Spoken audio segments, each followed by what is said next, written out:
Good morning, it's October 6th. This is to my liberal friends. There will not be another foot of border wall constructed on my watch. This was Joe Biden, the candidate. It was also a clear signal to those wanting to cross the border that the new administration did not put border security high on their list of priorities. The result was a massive movement of migrants from around the world heading for the southern border of the United States. Over the years, Democratic mayors and governors have been quick to declare themselves sanctuary cities and states. They instituted policies that prohibited local authorities from cooperating or complying with federal law by reporting to immigration agents when they came into contact with those in the country illegally. Even when some of these immigrants committed crimes, they refused to contact immigration and customs enforcement agents. Advocates for sanctuary cities say the law discourages illegal immigrants from reporting to the police when they're victims of crime. And they argue that federal overreach has led to a spike in deportations of otherwise law-abiding immigrants over minor infractions. During his campaign, Joe Biden said the Trump administration's approach to immigration, including its crackdown on sanctuary cities, and especially its repugnant treatment of migrant children, is contrary to our values as a nation. Being someone that seems to have a hard time remembering things, Biden was flustered when asked about him calling for a ban on sanctuary cities in 2007. Of course, that was Joe who was in the Senate, and he could make statements like that without anybody listening or really caring. What was once considered a problem for border cities and states has morphed into a nationwide problem. A growing number of Democratic mayors and governors are not rethinking their previous statements and policies, they're rethinking them now. They're doing this because suddenly they're being inundated with illegal immigrants. The cost of housing and taking care of these immigrants is straining their already tight budgets.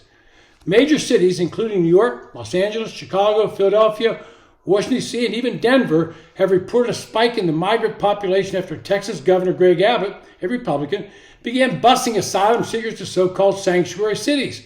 Florida Governor Ron DeSantis, who's running for the Republican nomination, applied a similar tactic last year, sending 2 planes of migrants to the upscale Massachusetts island of Martha's Vineyard. Initially, Democratic leaders from Texas to New York decried such actions as horrific and bigoted and vowed to be more welcoming. But as the surge has overwhelmed cities now scrambling to find emergency shelters and classroom space for migrant children, some of these same officials have reversed course.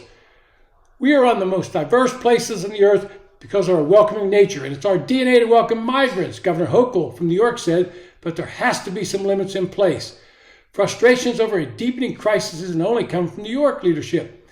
In Illinois, Governor J.B. Pritzker and the Chicago mayor, both Democrats, held a call with the White House on Sunday to discuss how migrants have been straining housing and social services since their arrival 13 months ago, creating, quote, a humanitarian crisis.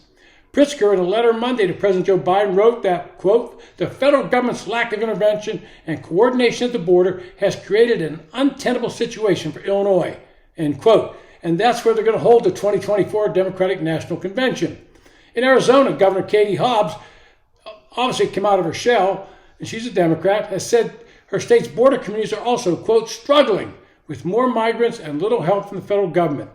Time and again, I've asked Biden administration for assistance at the border, but instead they have chosen to redirect resources to speed the release of migrants without the support and coordination of our local communities deserve, and that's according to Governor Hobbs. Getting back to Biden and his no more wall position, it was interesting that Wednesday the Department of Homeland Security outlined its intent to build up to 20 new miles of Trump administration-era border barriers in the Rio Grande Valley of Texas, one of the busiest crossing spots for illegal migrants attempting to enter the U.S. Quote, there is presently an acute and immediate need to construct physical barriers and roads in the vicinity of the border of the United States in order to prevent unlawful entries into the United States in the project areas, end quote. That's what the notice read. It added that the administration will waive federal, state, and local laws that protect water, air, and endangered species to speed up the construction. And this brought the environmentalists out screaming and yelling. Now, this notice comes after over 9 million people have crossed the border since Biden took office, and there's another massive wave heading for the border.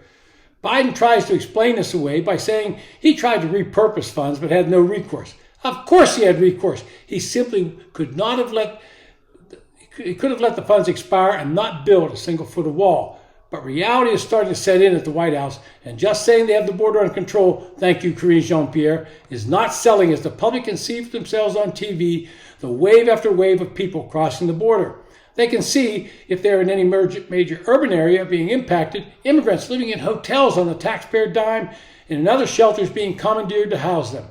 And now we have these mayors heading to the border for their own photo ops, but they'll not call for Biden to take any drastic action or to clamp down on phony asylum requests.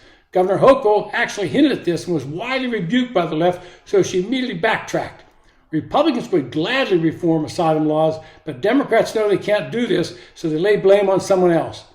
The bottom line is the border is wide open. The Biden administration did nothing to secure the border, and now that so many Democrats are complaining about the migrant crisis, they have to pretend they're doing something. Building this small section of the wall won't solve the crisis. Closing the border and making it clear that anyone who enters illegally would be immediately deported would be a good step in the right direction. Then start hearing the cases before them in an expeditious manner, and deporting those who have already crossed illegally would finally send the signal that you cannot just walk into the United States and stay.